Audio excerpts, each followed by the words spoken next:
Lorsqu'il s'agit d'hygiène, de propreté, de quoi on a besoin, homme comme femme? Eh bien, de se laver une fois par jour, c'est le minimum. Et notamment lorsqu'on s'apprête à faire de la sexualité, de bien se laver les mains parce que si on est sorti, si on a touché tout un tas de choses, eh bien, caresser une personne, ses zones intimes sans se laver les mains, c'est juste pas possible. On rentre, on passe au lavabo, savon, tous les deux. On se lave pas les mains avec du gel hydroalcoolique avant un petit sexy time. Je le précise, mais on sait jamais. Hygiène et intimité, quels sont les éléments réellement importants, fondamentaux pour vivre une vie intime où l'hygiène, ça se passe bien et où on se sent en sérénité, on se sent sereine, on se sent chill par rapport au sexe. C'est vraiment une thématique que j'ai souhaité aborder parce que il y avait beaucoup de questions, de réactions sur différents contenus, notamment au niveau de la sexualité orale. Et souvent, lorsqu'on pense rapport sexuel, intimité et hygiène, il y a une grande confusion entre hygiène et santé sexuelle. Souvent, lorsqu'on va poser la question, notamment des dépistages, etc., il y a cette expression de « je suis clean ». Mais en fait, clean, ça veut dire propre. Une IST-MST, ça ne vient pas forcément d'un manque d'hygiène. C'est quelque chose qui se contamine parce qu'on ne s'est pas protégé ou suffisamment protégé parce qu'on n'a pas suffisamment d'éducation sexuelle, etc. Donc, j'ai vraiment envie de te donner tous les outils pour être sereine dans ta vie intime. Donc, j'ai commencé par la partie hygiène, donc le côté propreté. C'est vrai qu'on a beaucoup de complexes par rapport à la sexualité sur le fait que ça soit sale. C'est vrai qu'on a quand même grandi avec cette idée de tabou, de le sexe est sale, faut pas trop toucher notamment sa vulve, etc. Donc on associe à la sexualité cette image de faut être propre. Et lorsqu'on pense à faut être propre, on pense odeur de savon, douche, etc. Et si tu es une femme, eh bien tu peux avoir tendance à trop te laver, notamment au niveau de la vulve, et créer un déséquilibre au niveau de la flore. Donc, il n'y a rien de mieux, on se lave une fois par jour, de l'eau, du savon. Après, quand il fait chaud, on peut avoir besoin de se laver 2 fois par jour, il n'y a pas de problème. Mais vraiment, c'est important d'utiliser aussi des produits adaptés. Donc, le problème avec les gels douche, je ne sais pas si tu l'as remarqué, mais comme ce sont des flacons, généralement avec un trou, le trou est assez gros, tu peux en mettre trop, ça va t'assécher la peau, parfois les muqueuses, etc. Donc c'est de faire attention à la quantité de gel douche parce que ça vient détruire potentiellement le film hydrolipidique de la peau, donc assécher ta peau, etc. Donc privilégie des produits qui sont adaptés à ton type de peau, qui permettent d'hydrater, de compléter l'hydratation de ton corps.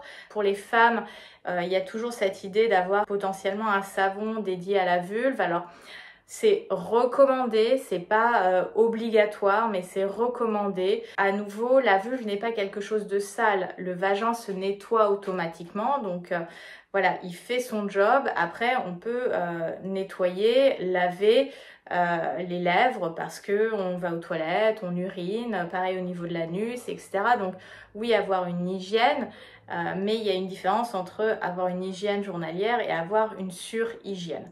En termes de propreté, c'est important de se laver tous les jours, que quand on s'apprête à faire du sexe, d'aller se laver les mains. Je parlais des zones intimes, donc effectivement chez la femme on va recommander d'utiliser un savon au pH adapté pour maintenir la flore vaginale.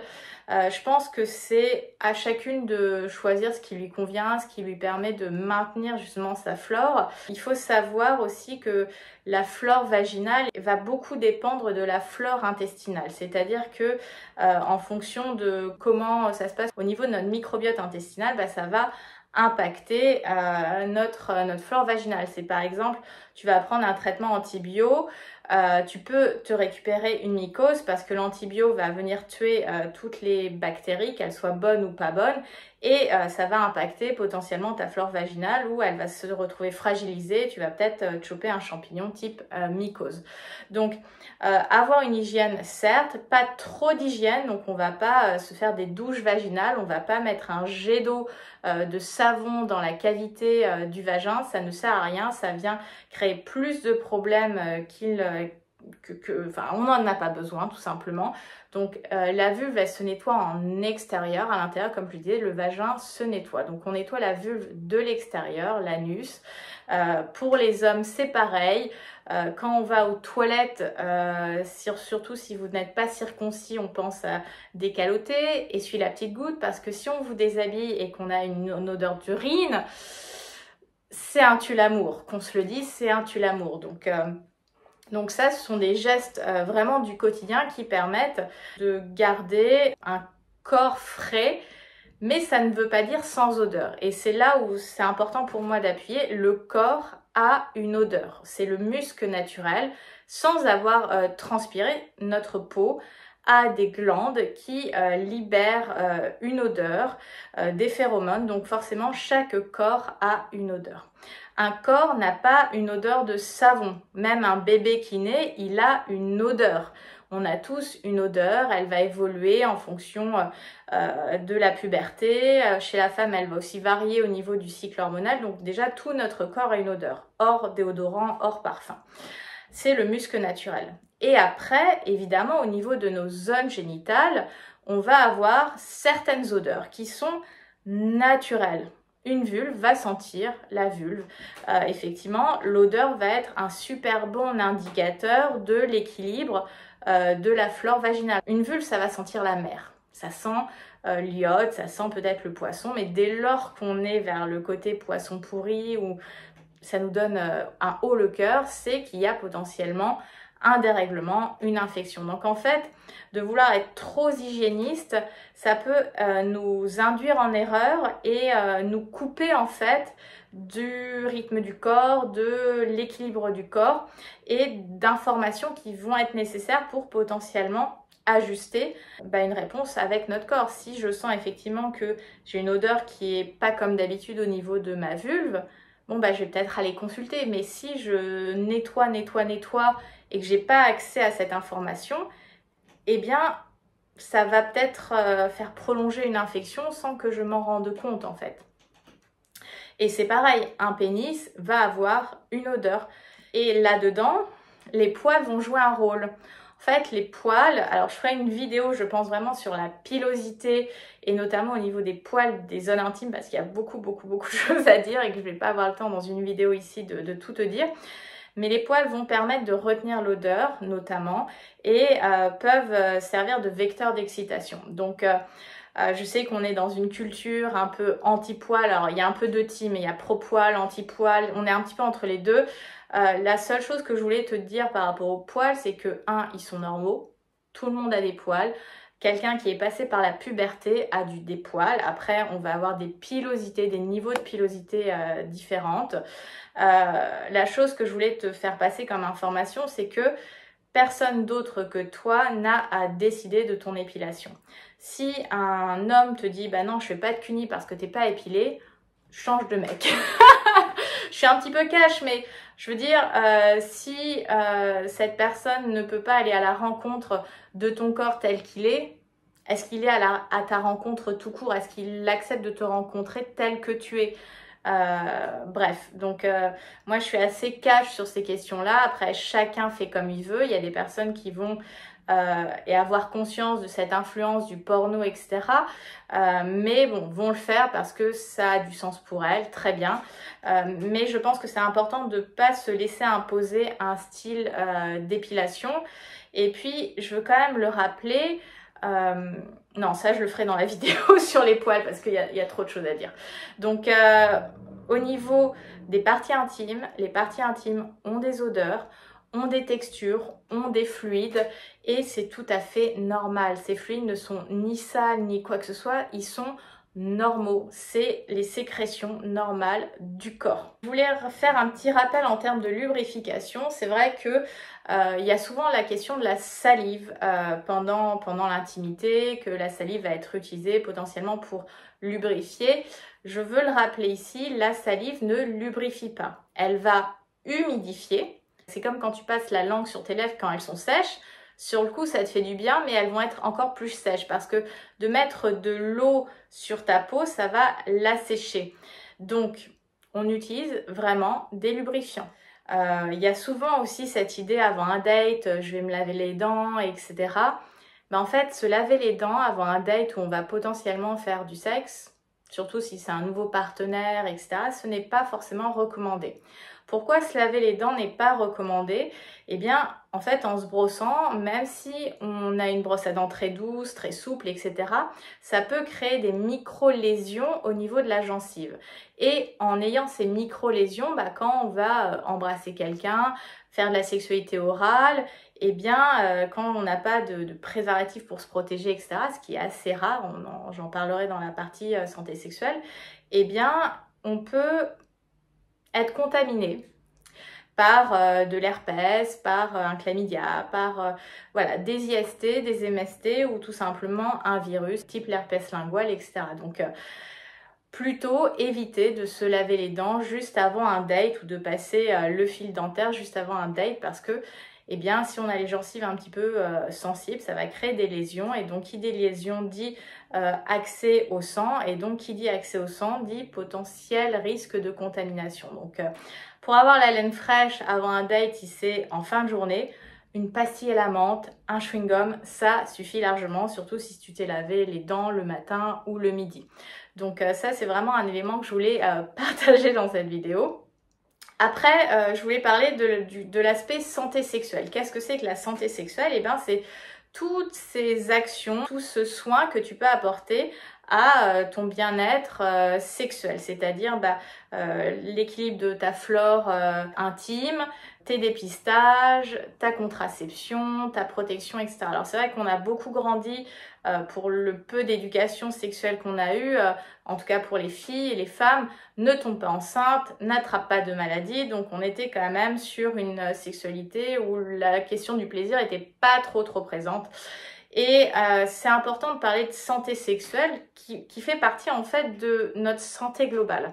C'est vrai qu'en tant que femme, on a des rendez-vous chez le gynéco, on a à se vérifier la poitrine pour voir si on n'a pas une boule ou quelque chose qui vient perturber l'équilibre de notre corps. Donc c'est important d'avoir un suivi gynéco. Alors trouver un bon gynéco, c'est pas toujours simple.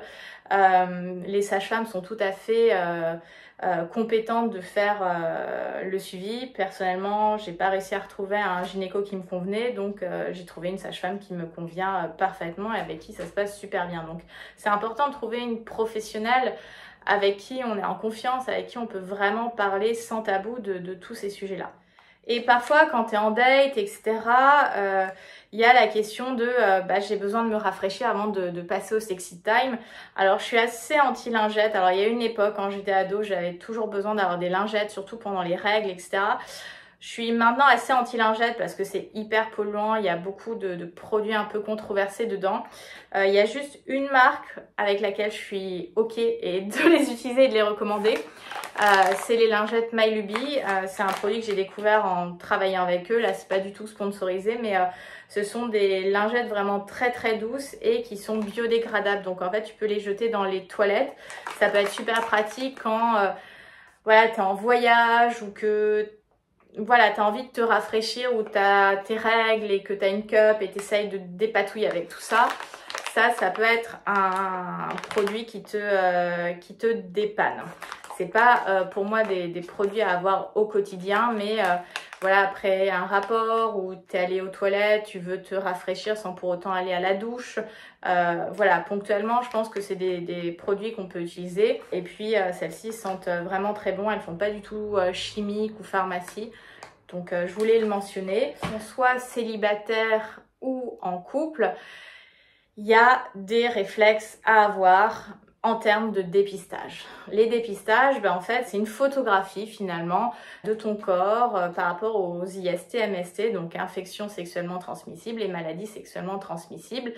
Il n'y a pas que le VIH. Si le médecin te prescrit que un test pour vérifier le VIH, c'est criminel. Un vrai test de dépistage, ça comprend le VIH, la syphilis, les hépatites, chlamydia, gonorrhée, les mycoplasmes, bref, beaucoup de choses. Alors, en général, les dépistages, ça va se passer comment? Prise de sang, urine. On peut aller plus loin avec des prélèvements, que ce soit au niveau pénis, donc avec un petit coton-tige, ça va être très douloureux, ou vaginal. Donc pareil, tu vas faire souvent c'est des auto-prélèvements maintenant au niveau vaginal. Tu peux le faire aussi au niveau de l'anus pour vérifier au niveau de la muqueuse anale s'il y a des IST, MST, et aussi au niveau buccal, parce que, qu'on se le dise, si on voulait avoir vraiment une sexualité protégée, on ferait des cunis et des fellations avec des ligues dentaires et des préservatifs pour, si on n'a pas échangé les dépistages et que c'est la première fois qu'on se fait quelque chose, ça voudrait dire ça, avoir une sexualité protégée. Ce qui n'est pas le cas dans la majorité des situations. Donc, il n'y a pas à culpabiliser, mais c'est quand même important de le rappeler que même au niveau de la sexualité orale, on peut se choper des trucs. Tu peux avoir un chlamydia dans la gorge. Je l'ai partagé dans les reels ou sur les réseaux sociaux. Quand je suis célibataire, je pose systématiquement cette question: où en es-tu des dépistages? Une superbe question pour faire un tri dans les matchs, par exemple sur les applis ou dans les rencontres, même dans la vraie vie.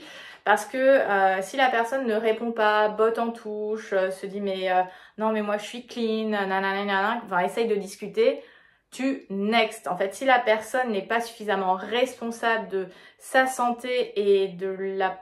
Enfin, elle n'a pas apporté de ta santé, mais si ça la dérange que toi, ça soit important pour toi, vous partagez pas les mêmes valeurs, donc on next.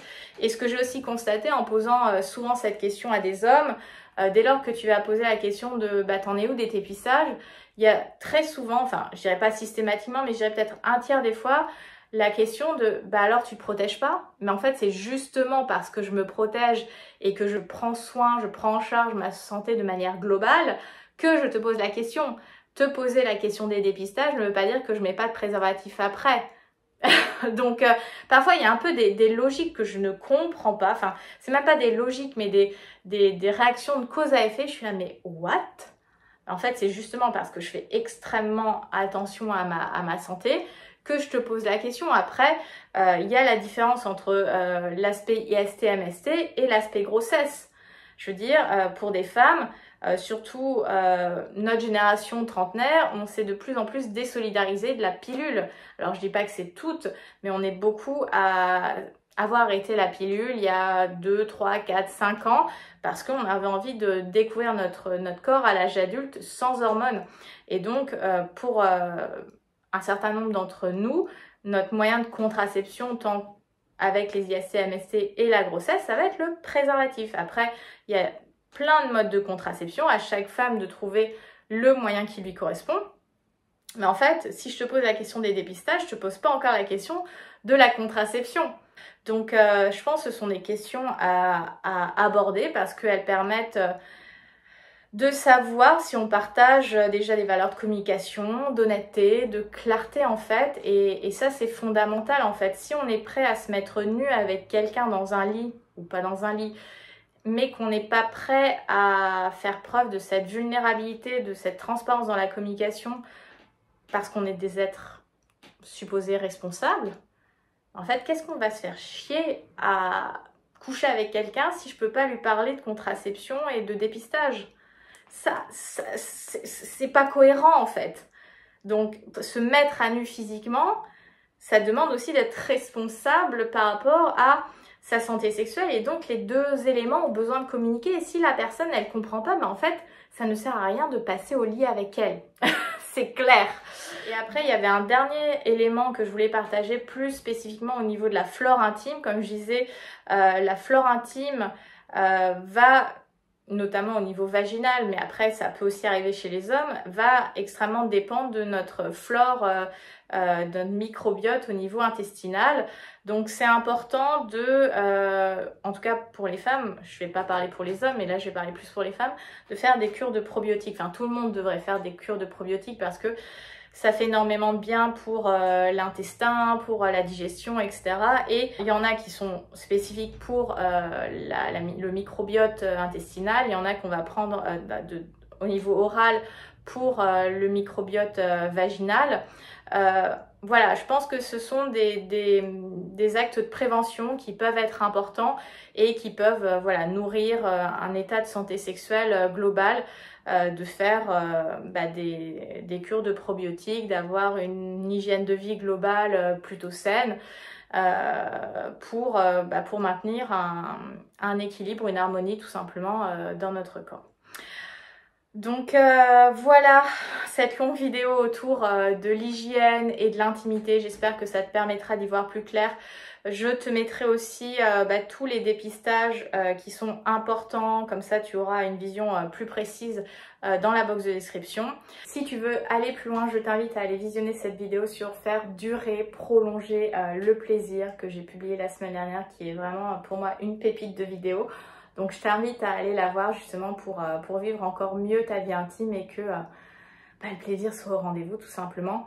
Pour les femmes qui ont envie justement de sortir de leur complexe, qui veulent sortir de leur blocage, l'école du plaisir a ouvert ses portes cette semaine. Donc vous pouvez rejoindre le programme pour justement ressentir plus de plaisir, plus de confiance, plus de sérénité et surtout oser plus dans la chambre à coucher. Le lien d'inscription est en box de description. Pour me suivre au quotidien, la même rengaine, les liens vers Insta, TikTok, etc. sont en dessous de la vidéo. Et puis d'ici la prochaine fois, je te souhaite une très belle journée. Libère ta version fauve et surtout, gîte de plaisir. Bye!